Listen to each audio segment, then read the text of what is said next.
HBR investigates. The HBR News Report.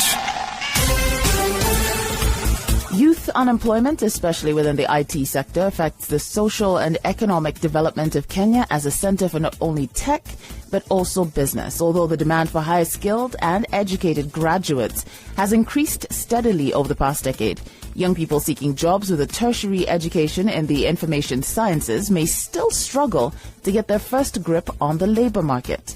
Gaining work experience in a competitive job market is difficult for those who lack real-world experience and a practical application of their skills. So what has to change? Yeah, so I think theoretical information is really important because it gives you like a really, it gives you a big basis for why we build certain technology. But I think what's lacking is the practical aspect. So the practical aspect and also the more like professional skills, right? Like how do you write a CV, right? How do you sell yourself at an interview? So both pairing the practical technical skills to the soft skills. And that's from a lot of conversations with employers, that's what we realized that we needed to teach. AUDREY CHENG first came to Kenya with a view to uncovering promising IT startups and helping them with funding.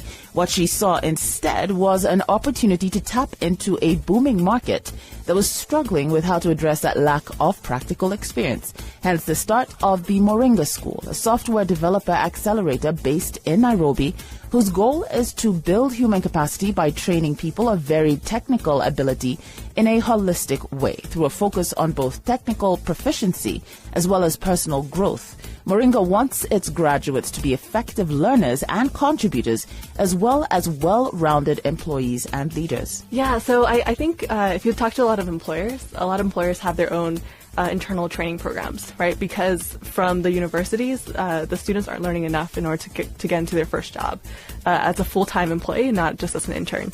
And so, I think definitely, like I said, the theoretical knowledge is really important, but I think pairing it with more like competency-based learning, understanding where the market is and what employers want to hire for, that's missing. Now, practical work experience allows an individual to learn through action as opposed to merely reading, and helps to not only improve motivation, but also helps to socialize and build human relationships within the industry.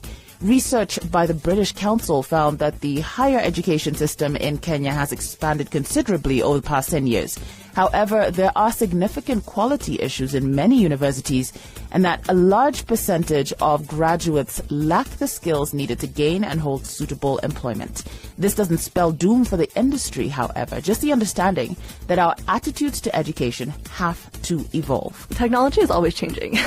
And so I think that's the part that's really challenging, is that in schools, we're taught how to memorize, we're taught how to remember and turn out the next response.